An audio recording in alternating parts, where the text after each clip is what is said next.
Napoleon Bonaparte conquered most of Europe. He defeated Austria, Prussia, Russia, Egypt, Spain. He fought over 60 battles in his career and won the vast majority of them. He built an empire that stretched from Portugal to Poland. His military genius is still studied in war colleges today. 200 years later, it is said he only lost 7 battles in his entire career. In July of 1807, he lost his 8th. Not to an army, not to a coalition of European powers, not to disease or weather or bad luck, to rabbits. Not metaphorical rabbits, not an enemy nicknamed rabbits.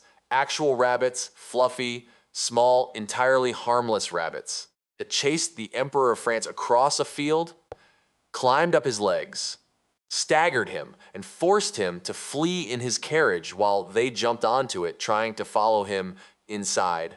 This is completely documented.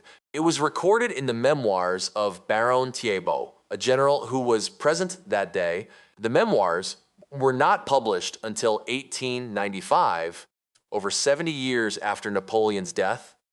Because Napoleon made everyone who witnessed it swear an oath of silence, he was that embarrassed. Let's get into exactly how this happened. July 1807, Napoleon at the absolute peak of his power. He has just signed the treaties of Tilsit, ending the war between France and Russia.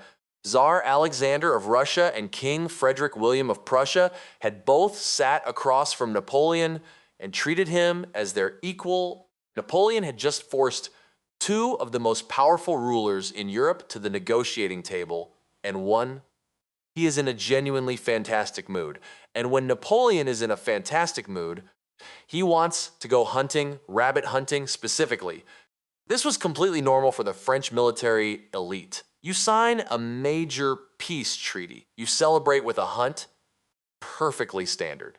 Napoleon handed the job of organizing everything to his chief of staff, Alexander Berthier, one of Napoleon's most trusted and capable generals, a man who had organized entire military campaigns, coordinated supply lines for hundreds of thousands of soldiers across multiple countries, planned complex multi-front battle strategies that changed the course of European history.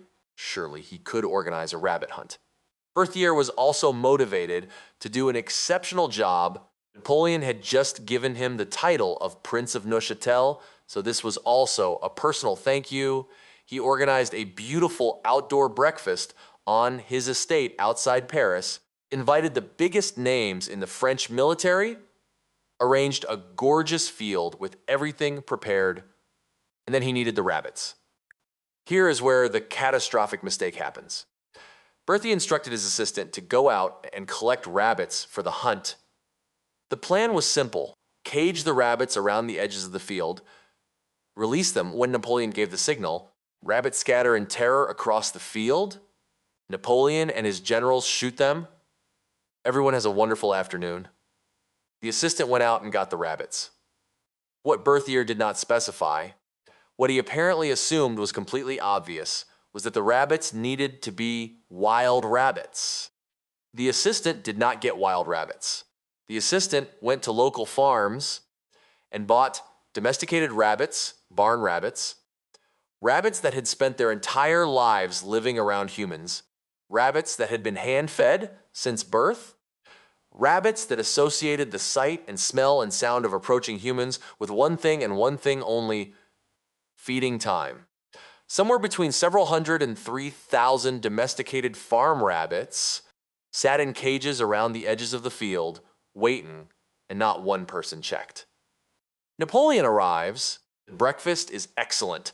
The mood is wonderful. Napoleon surveys the field, gives the signal. The cages are opened. Now, in a normal rabbit hunt, this is the moment where the rabbits scatter in all directions across the field, running away from the humans, giving the hunters moving targets to chase. That is not what happened. The rabbits did not scatter away from Napoleon. Every single rabbit from every cage around the field turned toward the group of humans in the center and ran directly at them. At first, everyone laughed. How funny, The little rabbits are confused. They will figure it out in a moment and run away. The rabbits did not figure it out. They kept coming because in their minds, this was not a hunt. This was feeding time. And the humans were late with the carrots. Berthier immediately organized the coachmen into a defensive line armed with their long riding whips to drive the rabbits back. And for a moment it worked. The rabbits scattered. The party relaxed and prepared to resume the hunt. Then the rabbits flanked them. They split into two columns, one going around the left side of the party, one going around the right, and converged from behind. A historian named David Chandler later wrote that the rabbits showed, and I want to read this correctly, a finer understanding of Napoleonic strategy than most of his generals. The rabbits had accidentally executed a flanking maneuver on Napoleon Bonaparte. The wave hit the party like a furry, unstoppable tide. They swarmed around legs, jumped at jackets, climbed. Baron Thibault later wrote in his memoirs that the rabbits turned the emperor's flank, attacked him frantically in the rear, refused to quit their hold, piled themselves up between his legs until they made him stagger. Napoleon tried to kick them away. His companions tried to shoo them. Attendants waved their arms. Nothing worked. The rabbits were completely fearless because they were not afraid of humans. They had never been afraid of humans. Humans meant food, and they wanted their food now.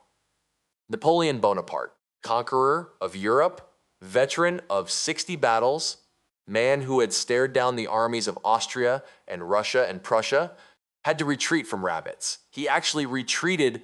The Emperor of France turned around and ran back to his carriage. The rabbits followed him.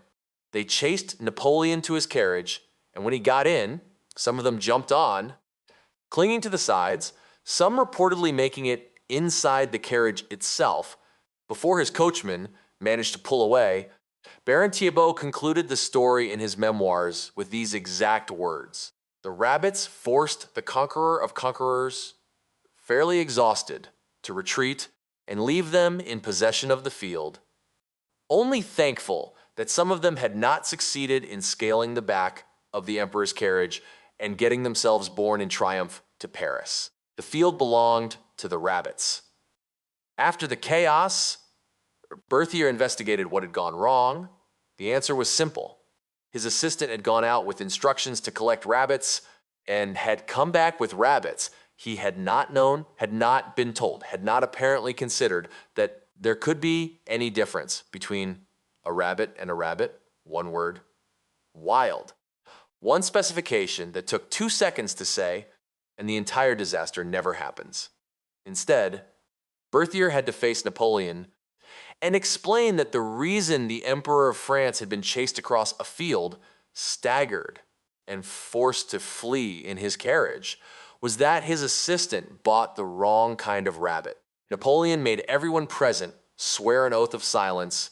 The story was buried for over 70 years, but Napoleon never forgot it and never forgave Berthier for it.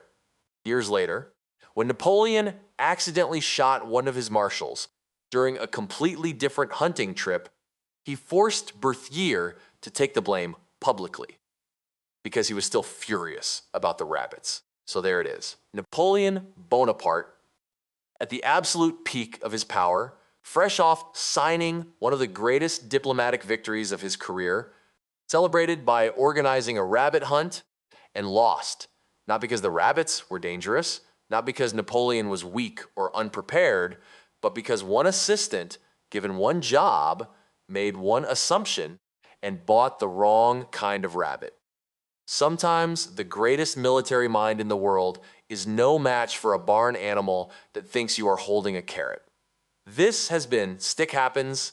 History is completely insane, and we are just here to draw stick figures about it. If the image of Napoleon Bonaparte being flanked by rabbits made your day even slightly better, subscribe, because we have a list of stories that make this one look almost dignified by comparison. See you next time.